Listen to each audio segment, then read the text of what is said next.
اگر آپ سیلری کے لیے آ رہے ہیں, اگر آپ اس لیے آ رہے ہیں جو کیا بینیفٹس ملتے ہیں, ریٹائرمنٹ کے بعد پینشن کتنی ہوتی ہے, تو پھر یہ آپ کے لیے نہیں ہے. یو ہیو ٹو ہیو پیشن, کیونکہ ایک ایلیمنٹ آف پرائڈ اگر نہیں ہے تو پھر اس کے اندر سب کچھ نکل جاتا ہے. یو سی عید ہم جو مجھے یاد ہے اور یہ اجلال کو بھی یاد ہوگی کہ ہمیں تو کوئی کانسیپٹ ہی نہیں ہوتا تھا کہ عید پہ پلانڈ آپ اپنے گھر والوں کو آ کے یہاں مل سکیں, میں لاہور آ سکوں. موسٹلی ڈیوٹی ہوتی تھی, ایئر ڈیفینس الرٹ ہوتا تھا, ہم اس کو اے ڈی اے کہتے ہیں, آپ کی وہ جو راؤنڈ دا کلاک پائلٹ نے ڈیوٹی, ہم نے کٹیں پہنی ہوئی ہیں اور صبح 4 بجے چلے گئے ہوئے ہیں ڈیوٹی پہ اور وہیں بیٹھے ہیں, وہیں سے گھر سے سیویاں آتی تھی. نماز بھی آپ باری باری پڑھتے تھے کیونکہ اب سارے پائلٹ نماز اکٹھے نہیں پڑھ سکتے کیونکہ آپ کی ڈیوٹی ایسی ہے. تو میں یہ ٹیکنیشینس اور ہم 2 گروپ بنا لیتے تھے کہ پہلے ایک گروپ پڑھے گا کہ اگر کوئی اسکریمبل ہو جائے یا آپ کو فائٹر بارڈرز پہ کوئی تھریٹ ہو جائے. عید والا دن میں نے آپ کو 10 اپریل 1959 کا ایسا ہی واقعہ ہوگا نا, جب بیٹھے ہوں گے, چائے پی رہے ہوں گے, کٹ پہنی ہوگی اور آیا ہوگا کوئی عید والے دن کوئی آ سکتا ہے. تو مجھے یہ ایک ایلیمنٹ آف سب سے زیادہ انسپریشن ہی آپ کو یہ لگتی ہے کہ آپ ایک ڈیوٹی نہیں کر رہے, آپ ایک ملک کی ایسے لوگ جو اس وقت ہم 7 بجے صبح ویسے پیٹرولنگ کرتے تھے جسٹ آن دا بارڈر, تو آپ کو یہ ایک پرائڈ ہوتا تھا کہ جو نیچے اس وقت نماز پڑھی جا رہی ہے, لوگ عید مل رہے ہیں, تو آپ ایک سینس آف کنٹریبیوشن لگتا تھا کہ آپ بھی اس کا ایک حصہ ہیں. تو وہ آپ کو انسپریشن دیتا ہے. اور وہ پھر آپ کو وہ جو دکھ ہوتا ہے کہ میں چھٹی پہ نہیں گیا تو وہ مجھے تو اس وقت ڈیوٹی کرنی پڑ گئی, تو وہ ایک اوور کم کرنے میں بڑی انسپریشن مدد دیتا ہے. تو I think that's a pride.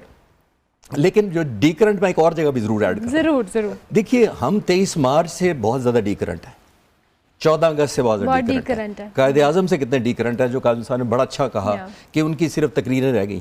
ہم تو یہ بھول ہی گئے کہ یہ وہ قائد اعظم تھے جنہوں نے اپنا ٹی بی کا علاج امریکہ جانا پسند نہیں کیا. اور آپ سوال, میں تو آلموسٹ 20-22 سال سے لیکچر دے رہا ہوں آل اوور پاکستان, گلوبلی بھی. لاسٹ پروگرام جو آپ کے ساتھ کیا تھا ہیوسٹن میں, ہم نے ایک جناب لائبریری کھولی ہے, تو وہ بھی پاکستانی ہیں, اتنی زیادہ محبت کرتے ہیں. اس سلسلے میں جب مجھے ریسرچ کی تو آپ میں کہ قائد اعظم کو یہ بھی آفر کی گئی تھی کہ اگر آپ کو لگتا ہے کہ آپ کو لے جانا ملک پہ برڈن ہے فائنینشیل, باہر علاج کرانا, اس لیے نہیں کہ یہ غریب قوم ہے, تو ایک ڈاکٹر بلا لیتے ہیں. تو کین یو امیجن میری ریسرچ کیا کہتی ہے 20-22 سال کی. قائد اعظم کا خیال یہ تھا کہ جو میرے میڈیکل ٹیسٹ ہیں وہ باہر کا ڈاکٹر باہر لے جائے گا تو میری صحت باہر کے لوگوں کو پتہ لگے گی کہ یہ تو جانے والا ہے. امیجن انہوں نے اپنے ڈاکٹر کو کہا کہ جب باہر کا بلاؤں گا تو میرے تمام ٹیسٹ ساری دنیا کو پتہ لگ جائیں گے. Imagine the loyalty to the country and knowingly کہ پاکستان نیا بنا ہے. اور انڈین خاص طور پہ کانگریس چاہتی تھی کہ پاکستان چند دنوں کی, چند مہینوں کی مار ہے, یہ واپس آ جانا ہے اس نے. تو یہ ایک پیشن جو قاسم صاحب بھی کہہ رہے تھے کہ پرسویشن, پیشن, صبر اور ایک ٹالرنس, اپنی بیماری لے لی لیکن ملک کا بجا. تو میں یہ صرف یہ عرض کر رہا تھا کہ یہ لیڈر سے ہمیں اس کے ساتھ بھی کرنٹ اپنے آپ کو رکھنا ہے. کیوں ملک ایک آخری بات اس کے اوپر کہ آخری دنوں میں دیکھیے سگار نہیں چھوڑا تھا, سگار پی رہے ہیں اور آخری دنوں میں نڈھال رہتے تھے سارا دن. اے ڈی سی کو بلایا ایک دن, تھوڑے فریش تھے تو کہتے ہیں سگار کا بل لے کر آؤ زیارت میں آخری دنوں میں. تو اس نے کہا سر آپ گورنر جنرل ہیں, آپ کی تو ٹائٹلمنٹ ہے, آپ کو تو حق ہے کہ سگار سرکاری خزانے سے. تو کہتے ہیں وہ تو بل ادا ہو چکے ہیں. تو قائد نے کہا وہ بل لے کر آؤ جو پے ہو چکے ہیں. اپنی ذاتی چیک بک سے سگار کا بل کاٹا, اور انگریزی میں اس کو کہتے ہیں سگار پینا بری عادت ہے, میری قوم میری بری عادتوں کا خرچہ کیوں اٹھائے. امیجن, واو, یہ لیڈر سٹینڈرڈ سیٹ کر گیا. بیماری میں باہر نہیں جانا اور یہاں رہ کر سگار کا بل خود دینا. اب یہ ہمیں اس سے بھی تو کرنٹ رہنا چاہیے نا کہ لیڈر ہمارے لیے کیا سٹینڈرڈ سیٹ کر گیا. جب مجھے لوگ کہتے ہیں کہ قائد اعظم سے کوئی لیڈر کمپیئر کریں تو میں نے کہا میں تو قائد اعظم کی انسلٹ کروں گا. بات تو آپ کی بالکل ٹھیک ہے. جو سٹینڈرڈ جو باہر سیٹ ہو گئی ہے, یہ وہ چند باتیں ہیں جو کہ بہت باریکی کی باتیں ہیں, بچوں کو نہیں بتاتے. ایک شیف کو لاہور سے بلا لیا کوئٹہ زیارت کے, کھانا نہیں کھا رہے تھے, بتایا نہیں, پتہ لگ گیا. جب کھانا کھایا پہلے دن کئی مہینوں بعد اس کا کھانا ہاتھ کا کھا لیا بغیر جانے کہ یہ وہ کوک ہے جو لاہور سے بلایا گیا. برتن اٹھے تو اے ڈی سی کو بلایا کہ کھانا کس نے بنایا تھا. ڈرتے ڈرتے اس نے بتا دیا کہ سر وہ جو شیف لاہور والا تھا آپ کی پسند کا وہ بلا لیا تھا. اس کو بلایا, انعام دیا کیش, پھر اس کی ریٹرن ٹکٹ اپنی جیب سے کاٹی, اور انگریزی میں کہتے ہیں اس کو واپس بھیج دو, یہ ایک غریب قوم ہے, میرے منہ کے ذائقے کے لیے سیاشی کی متعامل نہیں ہو سکتی. واو, امیزنگ. اب یہ سٹینڈرڈ پاس آن کرنے ہیں اپنی نسل کو. جو نسل کسی اور لیڈر کو دیکھ کے اے بی سی کسی کو مایوس ہوتی ہے تو ان کو کہنا چاہیے کہ میں ولی نبیوں کی بات نہیں کر رہا.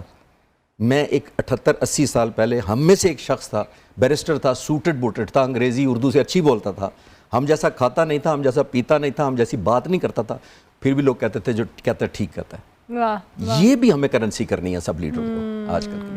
Very important. اچھا اجلال، ابھی جو خالد چشتی صاحب بھی بات کریں ہیں یہ اتنی موٹیویشن کی باتیں ہیں، بٹ آئی بلیو کہ ہم آج کل بالکل بھی ریلیٹیبل ہمارے لیے اس لیے نہیں ہے کیونکہ ہم نے اس طرح کی پریکٹسز موجودہ دور میں نہیں دیکھی. آپ بھی چونکہ اس یوتھ کا حصہ ہیں جنہوں نے یہاں پر کنیکٹڈ بھی ہیں، آپ دیکھ بھی رہے ہیں.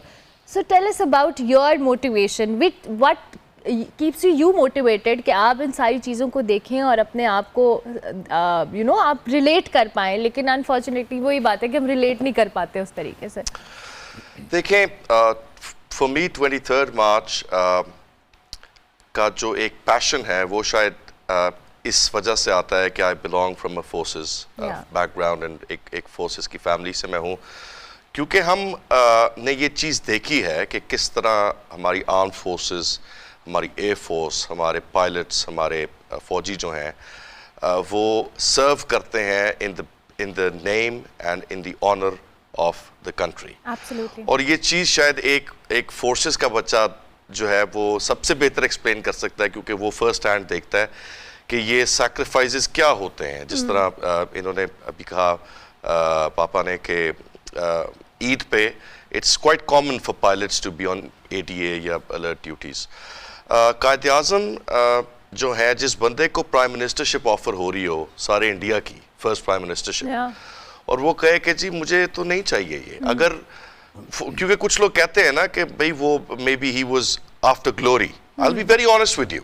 کیونکہ آسٹریلیا میں، باہر کے ملکوں میں میرا انٹریکشن ہر کلچر، ہر بیک گراؤنڈ، ہر نیشنالٹی سے ہوتا ہے، اور ہم obviously we stand our ground اور ہم اس چیز کو تو سمجھتے ہیں. لیکن اگر کوئی کہے کہ maybe he was after glory, he was this handsome, well-dressed, well-spoken guy who just wanted to be recognized all over, تو بھائی پھر پرائم منسٹرشپ انڈیا کی لے لیتا وہ، اگر اس کو تو آفر ہو رہی تھی اور وہ اٹ واز کوائٹ ایزی نہیں لی. اچھا، قائد اعظم تو گریٹ تھے ہی، یہ گریٹ قوم بھی بنا کر گئے. میں اس چیز میں بہت اسٹرانگلی بلیو کرتا ہوں، جہاں سے میں نے شروع کی تھی بات، کہ یہ قوم جو ہے یہ بہت یونائٹڈ اور بہت پوٹنٹ قوم ہے. Just have to realise it. میں ایک چھوٹی سی ایگزامپل آپ کو یہاں پہ ایڈ کرتا چلوں اگر آپ کی اجازت ہو تو. ابھی میں آسٹریلیا سے پاکستان آ رہا تھا تو فلائٹس جنگ کی وجہ سے جو ہیں وہ بہت برے طریقے سے ڈسٹرپٹ ہوئی تھی. کوئی بھی مڈل ایسٹرن فلائٹ، اتحاد، ایمریٹس وغیرہ، they weren't operating. تو میرے پاس آپشنز بہت کم تھی، تو مجھے جلدی میں جو ایئر لائن ٹکٹ ملی اس میں فوڈ انکلوڈڈ نہیں تھا، میرے پاس آپشن ہی نہیں تھی. آپ یقین کریں 34,000 فیٹ پہ افطاری کا ٹائم جب آیا تو ایک پیسنجر تھا پاکستانی. اب یہ کوالالمپور سے لاہور کی فلائٹ ہے اور سب پاکستانی ہیں. جب افطاری کا ٹائم آیا تو ایئر ہوسٹس جب لے کے آئی تو ایک لڑکے نے اپنا ڈیبٹ کارڈ دیا. اس نے کہا یہ آف لائن مشین ہے، یہاں ڈیبٹ کارڈ نہیں چلتا، کریڈٹ کارڈ دو. اس نے کہا کریڈٹ کارڈ تو میرے پاس نہیں ہے. اس نے کہا پھر رنگٹ لوکل کرنسی کیش دو. اس نے کہا کیش بھی میرے پاس نہیں ہے. اس نے کہا آئی ایم سوری کی ناٹ ایکسیپٹ اٹ. تو اس نے کہا میں اپنا روزہ کیسے کھولوں گا، مطلب افطاری کا ٹائم ہے. تو رائٹ پہ پاکستانی نے کہا کہ بھائی جان نو پرابلم، ہز میل از آن می. اس کا کھانا، اس نے اگلے والے نے کہا بھائی جان کافی میری طرف سے، اور لیفٹ والے نے کہا بھائی جان ڈرنک ایڈ کر دیں میری طرف سے. میں 13 سال سے آسٹریلیا میں رہ رہا ہوں، میں امریکہ بھی، یو کے میں. مجال ہے اگر یہ سچویشن کسی اور قوم میں، اسپیشلی اگر گوروں میں، کوئی کہے کہ جی I don't have money, I want to eat food, no one's gonna pay for you. یہ پاکستانی ہی ہے جو کہ ایسی سچویشن میں کبھی پیچھے نہیں ہٹتے، چیریٹی کرنے میں نمبر 1 ہے. بالکل. یہ قائد اعظم تو گریٹ تھے ہی تھے، یہ گریٹ قوم بھی بنا کے گئے ہیں. We just have to realise کہ ہم کون ہیں. اگر ہم اپنے اندر ڈسپلن اور تھوڑی سی سینس آف ٹالرنس اور تھوڑی سی پیشنس لے کے آئیں تو اس قوم میں جتنا پوٹینشل ہے. میں نے اپنے 13 سال کے پروفیشنل اور انٹرنیشنل کریئر اور education, while I was getting education، میں نے کبھی ایسی یونٹی نہیں دیکھی. زبردست زبردست. اتنی خوبصورت بات کے بعد ایک میسج آپ کی طرف سے بھی. مجھے بریک پہ جانا ہے اور ہم نے اسامہ سے بھی ریکویسٹ کرنا ہے، anything you want to add on. میرا خیال یہ ہے کہ جتنے میں کچھ یونیورسٹی میں پڑھاتا بھی ہوں تو مجھے لگتا ہے کہ جو فیم، پیسے اور اسٹیچر، بچے تھوڑا شارٹ کٹ ڈھونڈتے ہیں. وہ کہتے ہیں کہ میں بھی راتوں رات امیر مشہور جو بھی سمجھ لیں وہ ہو جاؤں. تو پھر میں ان کو ایک محمد علی باکسر جو تھے ان کی ایک کوٹیشن اردو میں کرتا ہوں. انہوں نے بڑی خوبصورت بات کہی تھی. میں سمجھا تھا وہ 6 فٹ 3 انچ کا آدمی ہے, 225 پاؤنڈ وزن ہے, مسلز اتنے بڑے ہیں, مارتے ہیں تو جیت جاتے ہیں, تو ان کو تو کچھ بھی نہیں کرنے کی ضرورت. تو یہ تو ایسے مشہور ہو گئے, اتنے بڑے باکسر بن گئے. تو انہوں نے کہا تھا کہ مجھے ٹریننگ کے ہر منٹ سے نفرت تھی. پھر میں نے اپنے آپ سے کہا کہ اب یہ ٹریننگ برداشت کرو اور پوری زندگی چیمپئن بن کر گزارو. واو واو. تو میں بچوں سے یہ کہنا چاہ رہا ہوں کہ ٹریننگ کی سے تو نفرت محمد علی باکسر کو بھی تھی, جن کو میں سمجھتا تھا بورن ٹو ون. بالکل. Nobody is born to win. Nobody. You have to make effort to be winning, obviously. زبردست. تھینک یو ویری مچ خالد چشتہ, بہت شکریہ. اجلال صاحب آپ کا Thank بھی you so بہت much. شکریہ. It was lovely having you on the Thank you show for and good inviting me. Luck. Thank you. جی آپ کو ایک بار پھر سے خوش آمدید, اور آپ کو ہم 23 مارچ کے حوالے سے گفتگو کر رہے ہیں. اس سے پہلے ہمارے ساتھ فہد علی کاظمی موجود ہیں, اور اس کے ساتھ ساتھ ابھی میں جوائن کیا ہے ڈاکٹر اقبال چاولہ صاحب نے, جو کہ تاریخ دان بھی ہے, محقق بھی ہے. ان کو ہم خوش آمدید کہیں گے. Thank you very much. شکریہ آپ کا. بہت شکریہ آپ کا. محمد سیف اللہ صاحب بھی ہمیں جوائن کر رہے ہیں, سیکرٹری تحریک پاکستان ٹرسٹ. ان کو بھی ہم خوش آمدید کہیں گے. Thank you very much. بہت شکریہ. گفتگو کا آغاز کرتے ہیں. فہد صاحب, یہ جو بھی ہم بریک پہ جانے سے پہلے بھی بات کر رہے تھے, یہ جو ایسنس ہے وتھ ٹائم, ہم نے ایک چیز قائد اعظم محمد علی جناح کے حوالے سے وہ جو ڈی کرنٹ کی ہم کر رہے تھے 23 مارچ کے حوالے سے, لیکن آئی ریئلی وانٹ کہ ہم جو چیز مسنگ ہونے کی ڈسکشن کر رہے ہیں وہ مسنگ کیا ہے, اور اس کو اس گیپ کو کیسے فل کیا جا سکتا ہے اپنے اینڈ پہ, اسٹیٹ کے اینڈ پہ. اور یہ جو ریسرچ پڑھنے کی عادت ہے, اپنی تاریخ کے حوالے سے فیملیئر ہونے کی جو ایک ہیبٹ ہے, اس کو کیسے ڈیولپ کیا جائے. Thanks allot Urmila. یہ تو بہت بڑا سوال ہے, اور اس سوال پہ آئی تھنک ڈاکٹر چاولہ بہت بہتر روشنی ڈالیں گے, کیونکہ ایکیڈیمک ہیں, پار ایکسلنس ماشاء اللہ. دیکھیں بات یہ ہے کہ قائد اعظم کو نا ہم نے ایک نوشن کے طور پہ, ایک تقدس مآب شخصیت کے طور پہ رکھا ہوا ہے. انفارچونیٹ ہے یہ, اور ان کی باتوں کو, ان کے کام کو مین سٹریم کرنا, اصل میں سپریڈ کرنا اس کو, اور پھر ایک ایسی موٹیویشنل سپارک پیدا کرنا کہ بچوں کے اندر ان کو لگے کہ ایک رول ماڈل ہے, and I have to look up to him, and now I have to follow him also. وہ پورا پروسیس نہ ہمارے اسکول لیول کے اوپر ہے, نہ ہمارے سلیبس کے اندر ہے, نہ ہمارے کریکلم کے اندر ہے, نہ ہی ہمارے کالج اور یونیورسٹی لیول پر اس سطح کا ہے جس سطح کی قائد اعظم شخصیت ہیں. تو یہ بہت ہی انفارچونیٹ بات ہے. جیسے ہم بریک پہ جانے سے پہلے بات کر رہے تھے, he was a man of such principles کہ وہ آپ کو نہ پولیٹیکل کلاس میں ویسے پرنسپلز نظر آتے ہیں, نہ آپ کو سول سروس میں نظر آتے ہیں. پاکستان کے جتنے اسٹیک ہولڈرز ہیں, قائد اعظم جیسا ایک بندہ بھی آپ کو نظر نہیں آتا. اور قائد اعظم نے نا یہ سارا جو کام کیا ہے, اس میں انہوں نے ذاتی کاسٹ بھی دی ہیں, ذاتی سیکریفائسز ہیں ان کے. اب وہ ایک نظریے پہ کھڑے ہیں, اس نظریے کو آپ ریلیجس آئیڈیالوجی کہہ لیں, 2 نیشن تھیری کہہ لیں, جس طرح بھی آپ اس کو فارمولیٹ کریں, لیکن ایک ذاتی کاسٹ ہے. بیٹی ہے, بیٹی نے شادی کر لی, قائد اعظم ناراض ہوئے, اور وہ ایک کیونکہ پارسی فیملی ان کے وہ تھے مٹرنل سائڈ, وہ ادھر چلے گئے. اب ذاتی طور پہ قائد اعظم کے لیے ایک باپ ہونا, بیٹی کا باپ ہونا, اور ایک قوم کا باپ ہونا, اور یہ جب آئیڈیالوجیز کا ٹکراؤ ہوا ہے تو انہوں نے قوم کا باپ ہونا اس کو ترجیح دی ہے. یہ اتنی بڑی کاسٹ ہے جو قائد اعظم نے ہمارے لیے دی, جس کا شاید ہم اعادہ بھی نہیں کرتے. بالکل بھی نہیں. He was a father at the end of the day, and he could have compromised, اور ہیومن لیول پہ کمپرومائز کر سکتے تھے وہ, مگر ان کا وہ کمپرومائز شاید ان کی آئیڈیالوجیکل سٹرگل میں ایک ہرڈل بنتا. انہوں نے نہیں کیا, اور وہ ہمارے لیے نہیں کیا.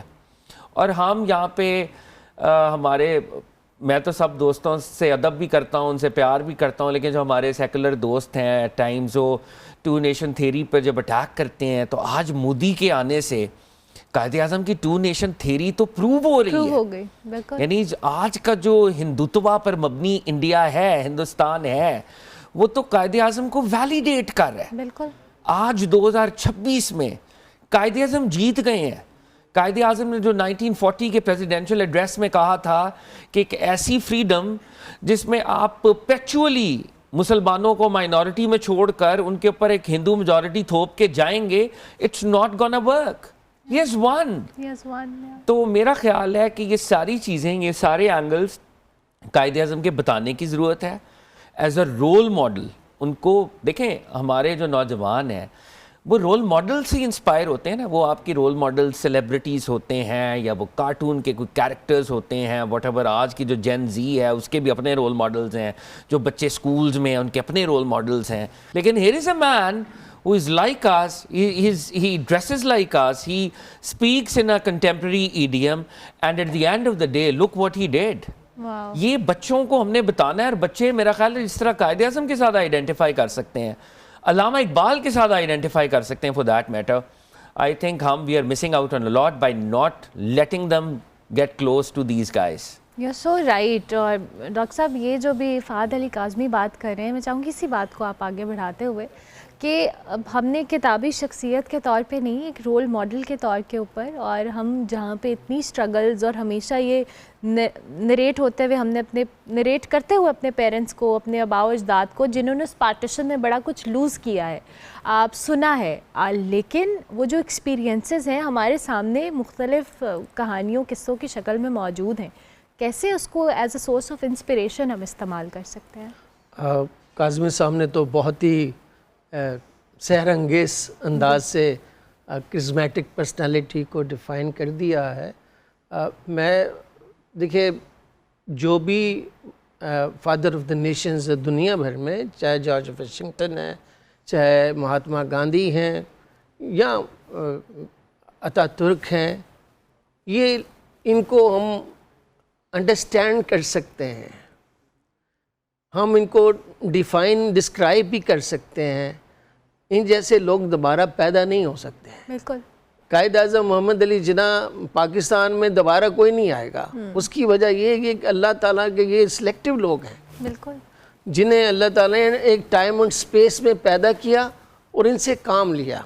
اچھا, جب آپ آج کل جو ہم بچوں کو دیکھتے ہیں, جو ان کے ہاں مایوسی کی بنا پہ وہ ریلیٹ نہیں کر پاتے, کیونکہ ہم کتابوں میں تو ان کی بڑی آئیڈیل سی لائف بتاتے ہیں, اور ان کی تقاریر کو ہم بتاتے ہیں کہ انہوں نے یہ ویژن دی تھی, اور ان ویژن کو ہم نے ایگزیکیوٹ نہیں کر سکے, اور وہ شاید یہ ایسا خواب ہے جو کبھی پورا ہو نہیں سکتا. آئیڈیلزم اس کو کہتے ہیں, یا آئیڈیالوجی آف پاکستان. آئیڈیالوجی امریکہ کا جو ابھی آپ ذکر کر رہی تھی, امریکہ کا 1980 کی دہائی میں بھی ڈریم یہ تھا کہ ون ہاؤس مل جائے, وہ نہیں ملا. آج بھی 2026 میں کسی امریکن سے پوچھ لوں کہ یار میرا اپنا گھر ہو جائے, تو یہی بڑی بات ہے.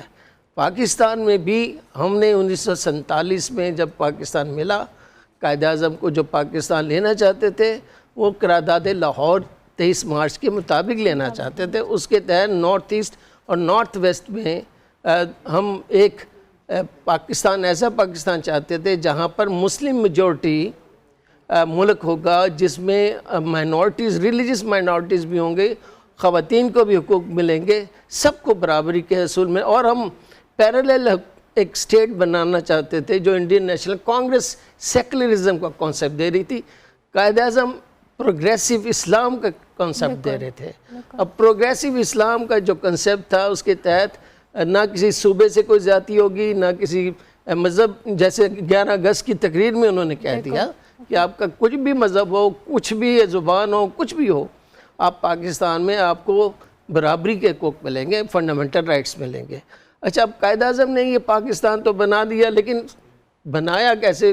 جو 3 جون پلان تھا اس میں پنجاب اور بنگال کو تقسیم کرنے کا اصول بنا دیا گیا, اور اس کو جو 3 جون پلان کو لانے کی خاطر انڈین نیشنل کانگریس نے بھی مذہب کی بنیاد پر تقسیم مانگ لی. حالانکہ اس سے پہلے کیبنٹ مشن پلان میں وہ مان چکے تھے کہ جی ہم ایک فیڈریشن بن رہی ہے, انڈین فیڈریشن, 10 سال تک اگر ناکام ہوئی تو ہم پاکستان جناح کا مطالبے کے مطابق پاکستان دے دیں گے لاہور ریزولوشن کے تحت. لیکن ود ان فیو منتھس انہوں نے کہا نہیں یہ جناح کو 2 پاکستان, لیکن ان کو 2 لولا لنگڑا موت ہٹن پاکستان دیں. وہ پاکستان جو پاکستان جناح نہیں چاہتے تھے, ڈیوائیڈڈ پنجاب اور ڈیوائیڈڈ بنگال. ڈیوائیڈڈ پنجاب اور ڈیوائیڈڈ بنگال جب ہوا ہے, آپ نے جس کا ذکر کیا, جس طرح کی قتل و غارت ہوئی, جس طرح کے بچوں پر, خواتین پر, جو کسی شخص کو نہیں بخشا گیا.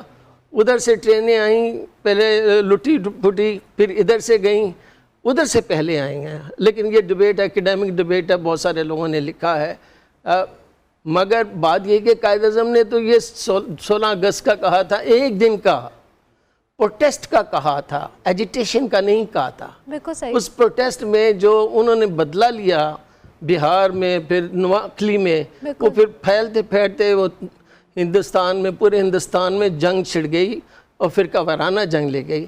تو جو ہم کہا نا دو قومی نظریہ, جو آپ کا دوسرا سوال بھی ہے, جناح کو ہم اس طرح بھی سمجھ سکتے ہیں وہ کیوں آئے دو قومی نظریہ. Jinnah never wanted to create a separate homeland. بالکل. بٹ جیسے انہوں نے کہا نا کہ مودی نے آج ثابت کر دیا, مودی ثابت کریں یا نہ کریں, اس سے پہلے ہی ثابت ہوا ہے. بالکل. جنہوں نے تحریک پاکستان میں کاظمی صاحب حصہ لیا, جی سر, ان کی ریڈنگ, ان کے ایکسپیرینسز, بالکل صحیح. جو وہ دیکھنا, انہوں نے دیکھیں کس کس موقع پہ قائد اعظم نے, جب تحریک خلافت میں نان کوپریشن موومنٹ شروع ہوئی تو قائد اعظم نے کہا یہ جتنی بھی موومنٹس ہوتی ہیں یہ وائلنس پہ اینڈ ہوتی ہیں, آپ نہ اس کو سٹارٹ کیجئے نان کوپریشن موومنٹ کو. گاندھی نے کہا نہیں میں شروع کروں گا, ایسا نہیں ہوگا. تو اس پہ جناح نے پھر کانگریس کو چھوڑ دیا, صرف مسلم لیگ کا رہا. اور ایک رائٹر ہے, برٹش رائٹر پیٹر ہارڈی, اس نے اپنی کتاب میں لکھا کہ اصل میں ریلیجن پالیٹکس میں جو لے کے آئے وہ گاندھی لے کے آئے. ہم سے پہلے دو قومی نظریہ ہندوؤں نے دیا, برہمو راج, آریہ سماج, شدھی سنگٹن تحریکیں انہوں نے شروع کی. انہوں نے مسلمانوں کو ایک کم تر سمجھ کے کہا یہاں تو ہم میں شامل ہو جاؤ, یہاں آپ چل جائیں, ایران چل جائیں, عرب کنٹریز میں چلیں. یہ وہ حالات اور واقعات تھے جس پہ علامہ اقبال نے خطبہ الہ آباد دیا, اسی سے بے قرارداد لاہور ہوئی. قائد اعظم محمد علی جناح کو اس لیے جاننا ضروری ہے کہ آج بھی بچہ محسوس کرتا ہے کہ آج بھی ہمیں پاکستان بنانا ضروری ہے. آج بھی اگر ہم غیر محفوظ ہیں, براستہ افغانستان, براستہ بلوچستان اور کھیپی جو ہم پر ظلم ڈھائے جا رہے ہیں, تو وہ انڈیا ہی کر رہا ہے, وہ ہندو ہی مائنڈ سیٹ کر رہا ہے. وہی مائنڈ سیٹ ہے جس کے لیے, اور فہد صاحب نے بھی جو بات کی اور جب بھی ڈاکٹر صاحب بھی بات کریں کہ وہ جو تھیری ٹو نیشن تھیری تھی وہ آج ثابت ہو گئی کہ قائد اعظم نے کس طرح سے, کس لانگ ٹرم پلاننگ سے سوچا تھا, اور آج ہم اس کے کانسیکوینسز دیکھ رہے ہیں. چونکہ سیف اللہ صاحب بھی ہمارے ساتھ موجود ہیں, یہ جو ہم ہسٹری پڑھ رہے ہیں اور جو بتا رہے ہیں, اور یہ ہمارے پاس جو اسکالرز بھی بیٹھے ہیں, آئی بلیو یہ بڑا امپورٹنٹ ہے کہ ہر چیز کو آج ہم جنریشن زی کی بات کرتے ہیں, یوتھ کی بات کرتے ہیں, دے کوشچن. بہت ساری ایسی چیزیں ہیں جو وہ سوال کرتے ہیں. بڑا ضروری ہے کہ ان کو یہ سارے بیک گراؤنڈ اور لاجیکل وے میں سمجھایا جائے کہ ہم نے جو کانسیکوینسز اس ٹائم پہ فیس کیے تھے اس کی کہیں نہ کہیں پرائز بہت سارے لوگوں نے پے کی ہے. دیکھیں, قرارداد پاکستان ایک ایسا واقعہ ہے ہماری تاریخ کا کہ جس پر بلا شبہ آج فخر کیا جا سکتا ہے. جب 1857 میں ہماری مسلم حکومت جو ہے وہ زوال کا شکار ہو گئی اور برطانیہ کو 3 سال لگے کہ وہ اس خطے پر قبضہ کر لے. 1860 سے 1940 تک 80 برس میں جو واقعات اس خطے میں رونما ہوئے, ان میں کتنے واقعات ایسے تھے جنہوں نے پروموٹ کیا کہ ایک علیحدہ سے مسلم ریاست اس خطے میں قائم کی جائے, جس کو قائد اعظم محمد علی جناح نے اپنے کوشش سے, اپنی قیادت سے, اپنی مخلصانہ کوشش سے انہوں نے ثابت بھی کیا, اور 23 مارچ 1940 کو یہ قرارداد پاکستان منظور ہوئی. وہ واقعات کا ذکر اب کرنا بہت ضروری ہے. ہماری جنریشن کوئی بھی ہو, وہ واقعہ تبدیل نہیں ہو سکتے, ان کا نتیجہ تبدیل نہیں ہو سکتا, ان کا جو اس سے جو ثمر حاصل ہوا پاکستان بننے کی صورت میں وہ تبدیل نہیں ہو سکتا. یہ باتیں بتانے کی ضرورت ہے نئی نسل کو, نوجوان نسل کو, موجودہ نسل کو, کوئی بھی جو اس وقت آئے گی ان کو بتانے کی ضرورت ہے کہ جن مشکلات کو تم مشکلات سمجھ رہے ہو, ان سے کئی گنا 100 گنا زیادہ مشکلات تو وہ لوگوں نے, ان لوگوں نے جی لی, اور اس کے باوجود پاکستان بنا, اور پاکستان بنایا, اور پاکستان بنا ہمارے لیے بنا ہے. تو ان سے نبرد آزما ہم ہونا سیکھیں, کس طرح سے موجودہ حالات میں رہ سکتے ہیں. کتنی خوبصورت مثالیں ہمیں ملتی ہیں. قائد اعظم جیسے لیڈر, جیسے آپ نے جتنی اچھی خوبصورت تعریف کی ہے, ہمیں آسانی ہوتی ہے کہ ہم آنے والے اسٹوڈنٹس کو یہ باتیں بتاتے ہیں آپ سے سیکھ کر. تو قائد اعظم جس طرح سے جتنے مخلص تھے, ایک کاز پر, ایک مقصد پر کھڑے رہے, آج اللہ تعالیٰ نے ان کو اتنی عزت دی ہے کہ 80 برس گزر جانے کے باوجود ہم جتنے مقدس طریقے سے جتنے نام ان کا لیتے ہیں, اسٹوڈنٹس میں بھی, بڑوں میں بھی, تو بچوں میں ابھی اسپارکنگ ہے اور اس کو استعمال کرنا چاہیے. جو مشکلات انہوں نے جیلی تم نہیں جیل رہے, تو لہٰذا اس کو ایک مرکز بناؤ, اس کو ایک مثال بنا کر آگے چلو, اور اپنی صلاحیتوں کو ڈیڈ نہ ہونے دو, اس کو آگے لے کے آؤ, نکھارو اور پاکستان کی ترقی میں اپنا پورا کردار ادا بے کرو. شک بے شک. فہد صاحب یہ جو بھی گفتگو ہم کریں, میں نے جنریشن زی اور جو نئی جنریشن ہے ہمارے ہاں کوشچن ریز کرنے کی, اور وہ لاجیکل ہر چیز کے اوپر لاجک مانگتے ہیں. ہسٹری اگر پڑھتے بھی ہیں اچھی بات ہے کہ پڑھنا چاہتے ہیں, سمجھنا چاہتے ہیں, بٹ ان کوشچنس کو آنسر کرنا لاجیکل وے میں, بیکاز ہم نے جو پڑھا ہے شاید ہماری جنریشن اتنا کوشچن کرنے کی عادی نہیں تھی. ان چیزوں کو ایڈریس کرنا اور اتنے مؤثر انداز میں کرنا, دو کہ ابھی ہم جو ریسنٹ ٹائمز میں دیکھ رہے ہیں پاکستان کی ضرورت کیوں تھی وہ ایک چیز ثابت ہو رہی ہے, لیکن اس کے باوجود ہسٹری بھی تو پڑھنا بڑا ضروری ہے.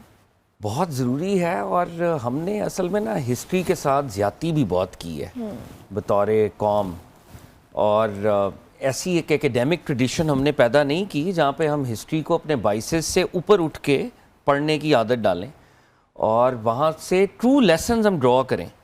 اور ضروری نہیں ہوتا کہ قوموں کی تاریخ میں آپ نے ہر وقت اپنے آپ کو ڈیفینڈ ہی کرنا ہوتا ہے. آپ بعض اوقات تلخ لیسنز بھی لیتے ہیں. بالکل. بعض اوقات آپ یہ کہہ سکتے ہیں کہ جی فلانی پالیسی جو اس وقت تھی 100 سال پہلے شاید وہ کاؤنٹر پروڈکٹیو تھی, شاید میرے رول ماڈل سے یہاں پر یہ سلپ بھی ہوا ہے. وہ ان کو ہیومن بناتا ہے نا ہمارے رول ماڈل کو, اور ہم جب لیسن ڈرا کرتے ہیں تو پھر ایک جذبہ پیدا ہوتا ہے فالو کرنے کا کہ یہ لیسن ہم نے ڈرا کیا ہے. لیکن جب آپ ہر چیز کو ایک سیکرڈ نوعیت یا سیکرڈ لینز میں دیکھنا شروع کر دیتے ہیں, کانگریس کی ہر منسٹری کو آپ دیکھیں انہوں نے مسلمانوں کے ساتھ کیا کیا ہے.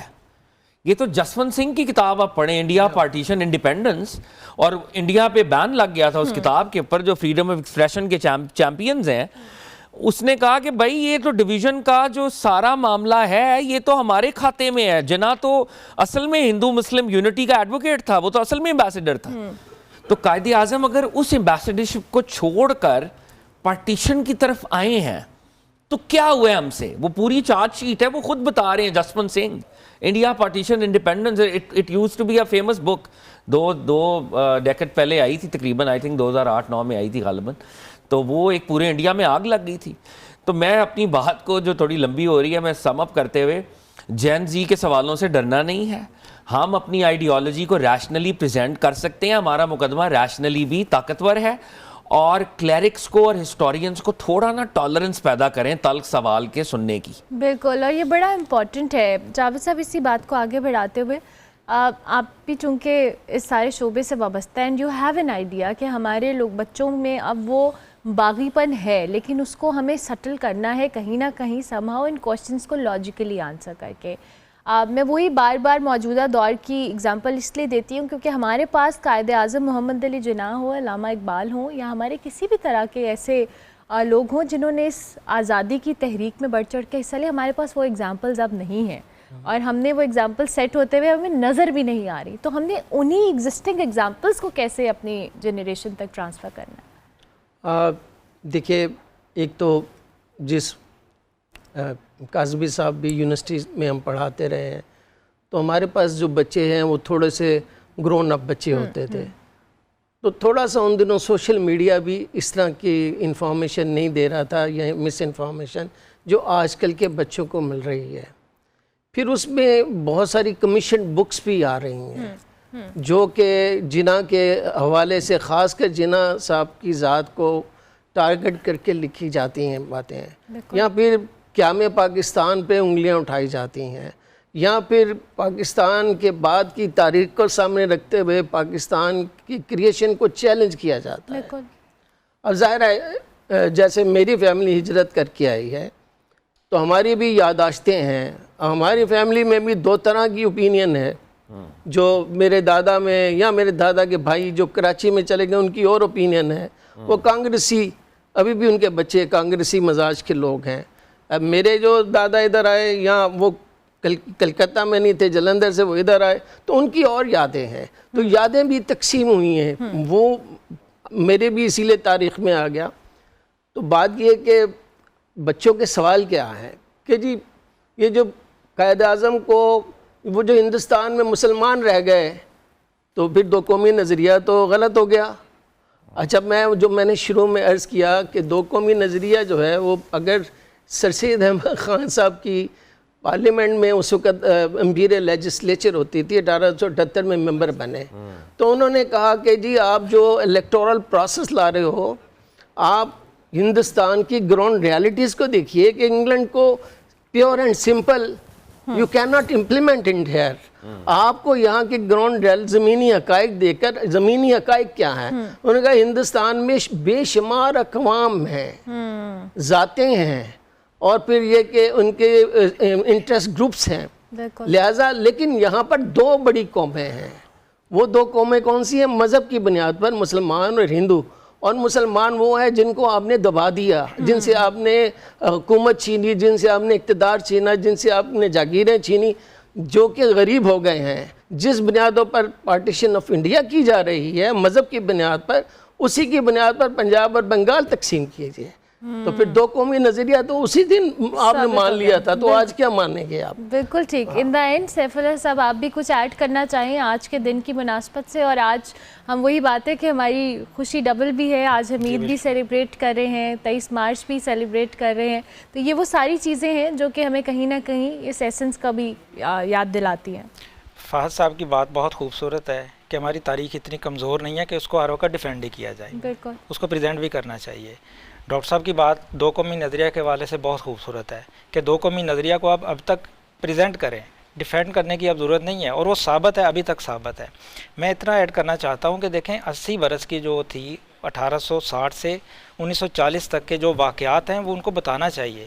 کانگریس کے متعلق کتنی دنیا جانتی ہے کہ کانگریس عدم تشدد کا کی روا تھی اور رکھتی تھی, ان کا نعرہ تھا, اور طرح طرح کے ان کے بہت کول ہو کر آزادی کی بات کرنی. یہ کتنے لوگ جانتے ہیں کہ ہندو مہا سبھا کے ساتھ اس نے جو ضم کیا, اتحاد ہوا, اور ہندو مہا سبھا کو سب جانتے ہیں کہ وہ ہندو ریوائول کی سب سے بڑی حامی جماعت تھی, جس کا اتحاد ہوا کانگریس کے ساتھ, اور پھر کانگریس کا بھی وہی آنے والے وقت میں ایٹیچیوڈ ہو گیا, وہی رویہ بن گیا جو ہندو مہا سبھا کا پہلے تھا. بالکل صحیح. اب اور بتانا کی ضرورت بھی کیا ہے اس کے ساتھ ساتھ کہ پے در پہ مردم شماریاں جو برِ صغیر میں ہوتی رہیں, انگریزوں نے کروائیں, ہندوؤں کے اندر ایک گمنڈ پیدا ہو گیا کہ ہماری تعداد زیادہ ہے, راج ہمارا قائم ہونا چاہیے. اب یہ چیز سوچ اور فکر قائد اعظم لے کر چلے تھے کہ مسلم اکٹھے رہنا ہے, اتحاد کے سب سے بڑے سفیر تھے. ان کی سوچ میں کیسے تبدیلی آئی؟ ان باتوں کی وجہ سے, ان واقعات کی وجہ سے تبدیلی آئی, جہاں سے ہم 23 مارچ 1940 تک پہنچے ہیں. اور 23 مارچ 1940 80 برس کی کوششوں کا ثمر تھا, اور 23 مارچ 1940 کا ثمر 14 اگست 1947 کو 7 برس میں ملا. کتنی خوبصورت بات کہ اس دوران 10 کروڑ مسلمان بلا کسی تعصب کے, جس میں وہ علاقائی ہو سکتا ہے, لسانی ہو سکتا ہے, مذہبی ہو سکتا ہے, یا کوئی مفاداتی ہو سکتا ہے, سب تعصب انہوں نے ختم کر دیا, طبقاتی فرق ختم ہو گیا. اور کیا ہوا کہ 10 کروڑ مسلمان ایک بینر تلے ایک شخصیت, ایماندار شخصیت کے ساتھ کھڑے ہو گئے کہ آپ جو کر رہے ہیں بات وہ درست کر رہے ہیں. ہمیں کتنی بڑی مثال ملتی ہے اتحاد کی, اتفاق کی, 14 اگست 1947 تک, 23 مارچ 1940 سے 14 اگست 1947 تک. ہم اس کو سامنے رکھ کر آج بھی اپنے اندر وہ اتحاد, اتفاق پیدا کر سکتے ہیں. گروہوں میں تقسیم ہے, ہم نے گروہ ختم کر دیا ہے. 7 سالوں میں آپ کو کوئی ایسا واقعہ نہیں ملے گا. ایک پرچم تلے اکٹھے تھے, جب حملہ کوئی ہوتا تھا تو وہ مسلمانوں پر کہا جاتا تھا مسلمانوں پر حملہ ہوا ہے, کوئی نہیں کہا جاتا تھا کسی خاص طبقے پر ہوا ہے. تو اتنے بڑے درس ہمیں اس سے ملتے ہیں. تو میں شکریہ ادا کرتا ہوں فہد صاحب کی بات سے, اتنی خوبصورت بات ملی کہ تاریخ کو ہر وقت ہمیں ڈیفینڈ نہیں کرنا چاہیے, پریزنٹ بھی کرنا چاہیے, اور اس پر پرائڈ کے ساتھ کھڑے بھی ہونا چاہیے. یہی ہمیں بتانا ہے نئی نسل کو بھی, اور نئی نسل کو بھی اس لیے کہ وہ بھی آنے والی نسل کو بتائے کہ پرائڈ ہے ہمارے پاس بہت بڑا. تھینک یو ویری مچ, بہت شکریہ تینوں مہمانوں کا کہ آپ لوگ تشریف لائے. It was lovely having you جی. اس طرح کی گفتگو کا سن کے مزہ بھی آتا ہے, اور وہی بات ہے کہ میموریز اور وہ ساری چیزیں آپ کی مائنڈ میں کہیں نہ کہیں ریفریش بھی ہوتی ہیں, جو کہیں نہ کہیں ہم بھول جاتے ہیں. کیا بات ہے جی, زبردست. گڈ مارننگ پبلک میں آپ کو خوش آمدید ایک بار پھر. اور اسامہ سلیم ہمارے ساتھ موجود ہے. یہ وہ میرے نغمے جو میں نے اسکول میں سنے ہیں, اور اب مجھے دوبارہ سے میری میموریز ریفریش ہو رہی ہیں. بہت زبردست جی, تھینک یو ویری مچ. اور جناب, جہاں پہ ہم 23 مارچ کا ذکر کرتے ہیں, ایسے بہت سارے ایونٹس ہوتے ہیں, لیکن ہماری جو قومی ہیروز ہیں جو کہ پاکستان کو ریپرزینٹ کر رہے ہیں, چاہے وہ یوتھ ہو, سپورٹس ہو, کسی بھی میدان میں ہو. ماشاءاللہ ہاکی کے حوالے سے ہم بات کرتے ہیں, ہمارا قومی کھیل ہے, ہمارے پلیئرز ہمارا فخر ہے, اور جس حالات کے اندر یہ جاتے ہیں, کھیلتے ہیں, پرفارم کرتے ہیں, بہت اچھا لگتا ہے کہ جب اس طرح کے جو پلیئرز ہیں ہماری ان ٹرانسمیشنز کا حصہ بنتے ہیں. ہمیں بہت خوشی بھی ہوتی ہے کہ جیسے مرضی حالات ہوں ہم اپنے آپ کو اس طریقے سے ڈھال لیتے ہیں اور اتنے بہترین انداز میں ریپرزینٹ کریں اپنے ملک کو. اس وقت منیب الرحمان ہمارے ساتھ موجود ہیں, گول کیپر ہے پاکستانی ہاکی ٹیم کے, ان کو خوش آمدید کہیں گے. تھینک یو ویری مچ جی, بہت شکریہ. اور اس کے ساتھ ساتھ اسفر یعقوب صاحب ہیں, assistant coach Pakistan hockey team, ان کو ہم خوش آمدید کہیں گے. آپ کا بھی بہت شکریہ. کیسے ہیں آپ دونوں, خیریت سے؟ آپ کو عید مبارک اور 23 مارچ بھی مبارک. بہت شکریہ کہ آپ لوگ تشریف لائے. منیب, میں آپ سے ذرا گفتگو کا آغاز کرتی ہوں. کیسے چل رہی ہے کھیل؟ ابھی تو ریسنٹلی ہم نے بڑی اچھی کامیابی بھی سمیٹی ہے 2, لیکن سٹل اوور آل ہاکی کے حوالے سے how do you feel about? سب سے پہلے تو آپ کا شکریہ, آپ نے انوائٹ کیا. آپ کو بھی عید مبارک اور 23 مارچ بھی مبارک. الحمدللہ ہم لوگوں نے 8 سال بعد یہ جو تحفہ ملا ہے پاکستان کی عوام کو, اس پہ بڑی جدوجہد تھی, بڑی محنت تھی پوری ٹیم کی. ہمارا جو لیڈر ہے حماد بٹ صاحب, ہمارے ہیڈ کوچ خواجہ جنید صاحب, آلریڈی ہمارے اسسٹنٹ کوچ صاحب بیٹھے ہوئے ہیں. بڑا اسٹرگل تھا, جو آلریڈی پہلے معاملہ تو ہو چکے تھے. بس ایک ہی ایم تھا کہ کسی بھی طرح ہم نے ورلڈ کپ کے لیے کوالیفائی کرنا ہے, ہمارے جو لیگیسی ہے اسی کو کنٹینیو کرنا ہے, کیونکہ آپ کو آلریڈی پتا ہے کہ بہت زیادہ ڈاؤن فال اسٹارٹ ہو چکا تھا. بس ایک ہی مقصد تھا کہ پاکستان کے جھنڈے کو فخر سے بلند کرنا, اور الحمدللہ اس میں ہم لوگ کامیاب ہوئے. الحمدللہ, and we are really glad کہ یہ جو ایفرٹ ہے اسفر صاحب, جیسے بھی منیب بھی بات کریں, یہ بہت لانگ ڈیو تھی اور ہم نے بڑی اسٹرگل کی ہے ہماری ٹیم نے اسپیسیفکلی. حالات و واقعات بھی کچھ اتنے فیوریبل نہیں رہے ہیں. آئی ریئلی وانٹ کہ ہم ہمیشہ چیلنجز کو ذکر کرتے ہیں, اس پہ بھی بات کریں گے, لیکن یہ جو اچیومنٹ ہے اٹ سیلف, یہ پوری قوم کے لیے ایک بہت بڑی اچیومنٹ ہے. جی, اللہ تعالیٰ نے بہت مہربانی کی ہے. رمضان کے بابرکت مہینے میں ہم نے اپنی قوم کو تحفہ دیا ہے. 8 سال کے بعد پاکستان نے ورلڈ کپ کے لیے کوالیفائی کیا. یہ بہت ایک اچیومنٹ ہے کہ ہاکی کا جو ڈاؤن فال تھا وہ آلریڈی چل رہا تھا, اس میں ایک خوشی اللہ تعالیٰ نے ہاکی پلیئرز کو اور پاکستانی قوم کو یہ دی ہے.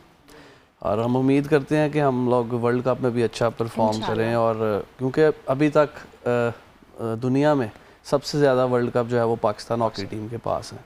ہم نے 4 ورلڈ کپ جیتے ہوئے. بالکل. تو اس لیے بھی پاکستان کی جو ٹیم ہے اس کو دنیا دیکھنا چاہتی ہے بگ ایونٹس میں, تو اس لیے اللہ تعالیٰ نے ہمیں کامیاب کیا ہے, اور یہی ہے امید ہے کہ ہم لوگ پرفارم بھی اچھا کریں گے انشاءاللہ. اور یہ جو دنیا نہیں, ہم پاکستانی تو سب سے زیادہ دیکھنا چاہتے ہیں کہ جو آپ 4 ورلڈ کپس کا ذکر کرتے ہیں, ہم چاہتے ہیں کہ آنے والا ہر ورلڈ کپ جو ہے ہماری ہاکی ٹیم جیتے انشاءاللہ.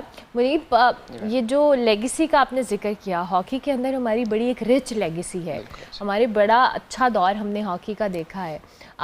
تو اب یہ پریشر بھی ہے, ظاہر ہے کوالیفائی تو کیا ہے 8 سال کے بعد, اس کے لیے تیاری, سارا مومنٹم بلڈ کرنا کیسا چل رہا ہے سب کچھ, training and every thing? Already جو لاسٹ ٹائم ہمارے کچھ معاملات ہوئے تھے آپ کو پتہ ہے آسٹریلیا میں, اس کے بعد پرائم منسٹر صاحب نے امیڈیٹلی اس کے اوپر انیشیٹو لیا. آرمی چیف صاحب اور محسن نقوی صاحب آن بورڈ تھے, اور ہمارے ہمایوں الدین وانی صاحب جو اس ٹائم ایڈ ہاک پریزیڈنٹ ہیں, وہ بڑی محنت کریں اس چیز کے اوپر, ہماری مینجمنٹ کے اوپر, ہماری ٹیم کے اوپر, ہمارے جتنے بھی معاملات ہیں ان کو جلد سے جلد حل کرنے کی کوشش کریں. اور امید ہے کہ انشاءاللہ ہم لوگ ورلڈ کپ میں اچھا پرفارم کریں گے. اور آپ کو پتہ ہے کہ اس سے پہلے ہمارا پرو لیگ کے کچھ میچز ہیں جس میں بیلجیم اور اسپین, اور انگلینڈ میں ہمارا انڈیا اور انگلینڈ کے ساتھ میچ ہے.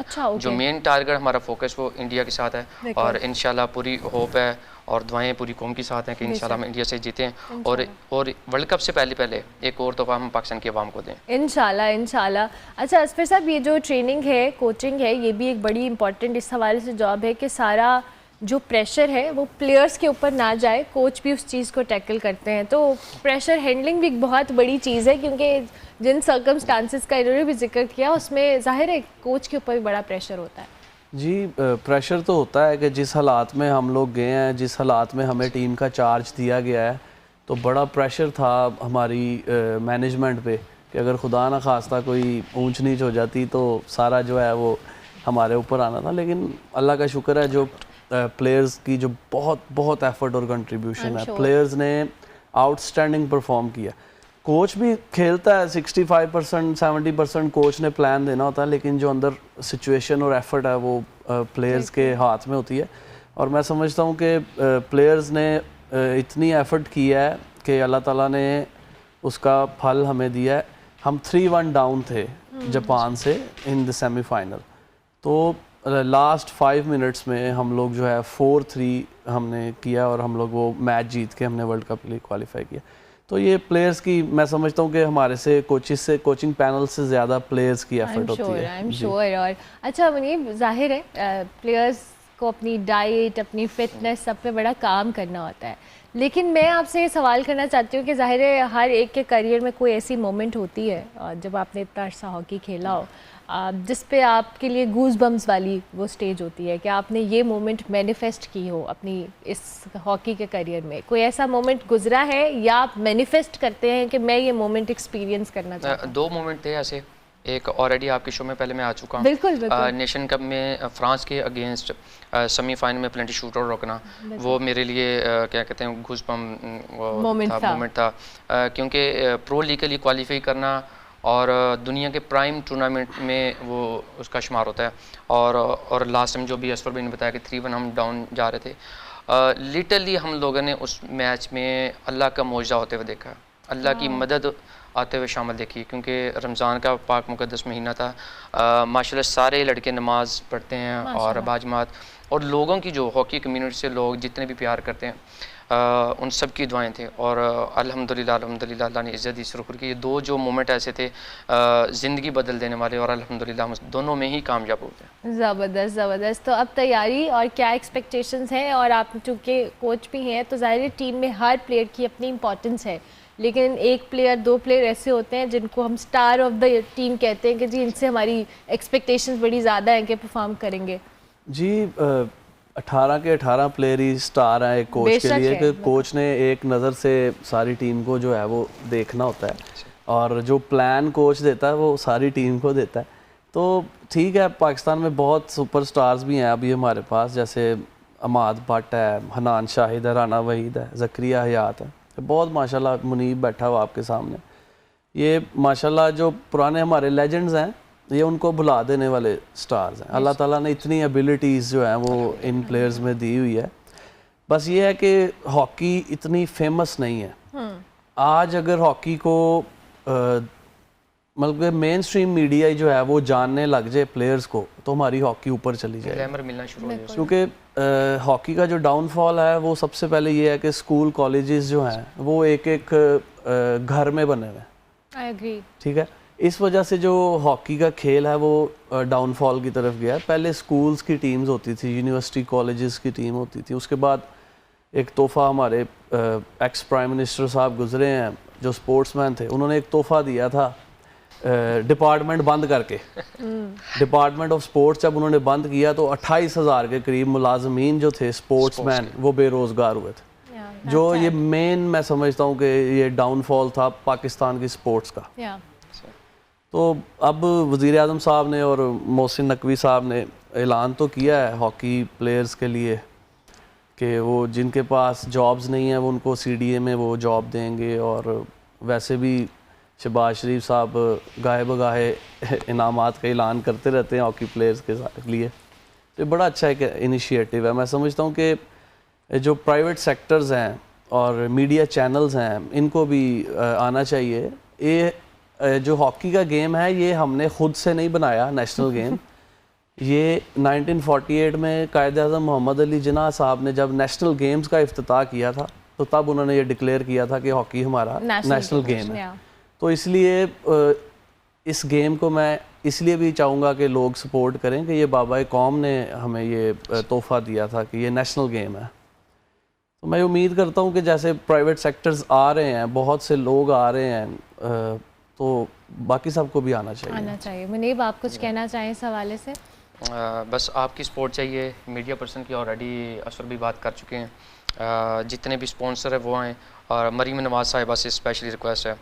محسن نقوی صاحب بہت زیادہ سپورٹ کر رہے ہیں اور پرائم منسٹر صاحب تو آلریڈی آن بورڈ ہیں. جتنے بھی ہمارے لوگ ہیں پرائیویٹ سیکٹر ہیں پلیز آئیں، پاکستان کی نیشنل گیم کو سپورٹ کریں اور ان کا جو کھویا ہوا مقام واپس تاکہ حاصل کر سکیں ہم لوگ. انشاءاللہ and we are so proud of you. آپ لوگ ہمارا فخر ہیں اور ہم کوشش کرتے ہیں ظاہر ہے ہماری تھوڑی سی ایفرٹ ہے جو آپ لوگوں کو کہیں نہ کہیں اللہ کرے کہ ہیلپ ہو جائے کہ ہم بھی اس قومی کھیل کو سپورٹ کرنے کی اتنی ہی کوشش کریں ایز اے نیشن بھی, بیکاز ہم نے دیگر سپورٹس کے اوپر بھی اپنی انویسٹ کی ہے انرجی, ٹائم, اپنا شوق, اپنا پیشن, بٹ یہ ہمارا قومی کھیل ہے. اور اسفر از ویری رائٹ کہ یہ بابائے قوم کا ایک, جن کو آج ہم یاد بھی کر رہے ہیں اس 23 مارچ کے موقع پہ ان کا دیا ہوا ایک کھیل ہے, اور یہ انہوں نے خود سے ایجاد نہیں کیا, یہ کھیلتے ہیں ملک کے لیے کھیلتے ہیں, ایٹ لیسٹ ہم ان کو کچھ نہیں تو سپورٹ تو کر ہی سکتے ہیں. سو اپنی ٹیم کو اون کریں گے انشاءاللہ اس عہد کے ساتھ, اور ان کو سپورٹ کریں, ورلڈ کپ کے لیے کوالیفائی کریں, بہت ساری دعائیں کریں ان کے لیے کہ یہ کوالیفائی کرنے کے بعد ورلڈ کپ لے کر آئیں, اور پاکستان کو جس طریقے سے ریپرزینٹ کرتے آ رہے ہیں اور جن حالات میں کرتے آ رہے ہیں, یہ ایک بہت بڑی ہمت اور جرأت کا کام ہے جو یہ لوگ کر رہے ہیں. پروگرام کا وقت ختم ہوا, انشاءاللہ میری آپ سے ملاقات ہوگی اب کل مارننگ شو میں ریگولر میں, چونکہ آج ہم 23 مارچ کو سیلیبریٹ کرے تھے. But thank you very much, بہت شکریہ اسامہ, آپ کا بھی بہت شکریہ کہ آپ تشریف لائے, آپ کا بھی. اور امید کرتے ہیں جی آپ کو آج کا ہمارا یہ چھوٹی سی ایفرٹ سیلیبریٹ کرنے کی عید 23 مارچ پسند آئی ہوگی. فیڈ بیک ہمارے سوشل میڈیا ہینڈلز پہ لازمی دیجیے گا